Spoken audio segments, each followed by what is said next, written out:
Well, the president's plan to shut down the detention facility at Guantanamo Bay is making some new waves this morning. Congress had previously blocked any money going for the transfer of detainees to the United States. My next guest is warning, though, the Obama administration against using its power to go around that measure and ignore the will of Congress by using what's called a signing statement. Joining me now is Republican Senator Charles Grassley. He is the incoming ranking member of the Senate Judiciary Committee. And, Senator, always good to see you.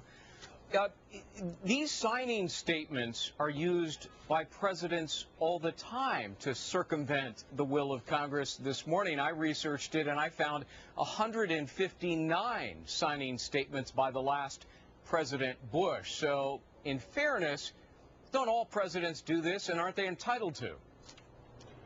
Disagreeing with the word fairness, I would only not disagree with you totally, but I would say this, that it's very intellectually dishonest for a president who, when he was in the Congress, along with the other people in these political parties, made light and found fault with the signing statements that Bush put in place to now use that same instrument that they thought was being abused by a previous president. However, the president can do that. Well, Senator, it's the duty, as you know, of the executive branch to enforce the laws, and one of the ways they do that is through prosecutions in the Department of Justice. And the Attorney General wrote a letter to the leaders of the U.S. Senate. I've got a copy of it right here. Let me just read one line. He says, "The exercise of prosecutorial discretion has always been and must remain an executive branch function." So aren't you trying to force the president and his attorney general to surrender one of his core constitutional authorities, namely prosecutions? What we're trying to do is to make sure that the will of the people in this country is carried out by and we do that by not appropriating money to bring people to this country to be prosecuted when Congress has previously made decisions that they should be tried outside the country, in this case at Guantanamo. We even spent tens of millions of dollars building a courthouse for that purpose.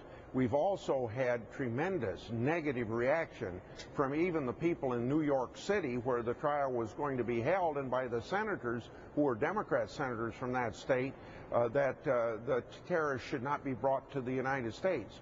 So I see us carrying out the will of the people, plus carrying out the existing law, and the president trying to flaunt that under the guise of what he has constitutionally correctly said. They have the right of prosecution, but we should not be bringing terrorists to this country. Well, then why does your bill, and I read it, permit the transfer of detainees under specified circumstances, and I'm reading here, including a requirement that the Department of Defense provide a comprehensive disposition plan to Congress at least 45 days prior to the transfer of any prisoner? If you don't want them here, why did you insert that provision? Well, there are still a few hundred prisoners down there, a lot less than originally, but still a lot down there, and I don't know that Congress would know the circumstances of every one of them, and if there was a justification for some of them to be brought to the United States, and obviously they'd be the lesser known ones, and maybe not truly terrorists in the sense that of the damage they've done. We want justification for it before it's done rather than after the fact. And also based on the proposition that one terrorist has been tried in our courts, and he was let off on 284 out of 285 counts. Yeah, Galani was his name. I think we have a picture we can throw him up. But last quick question to you.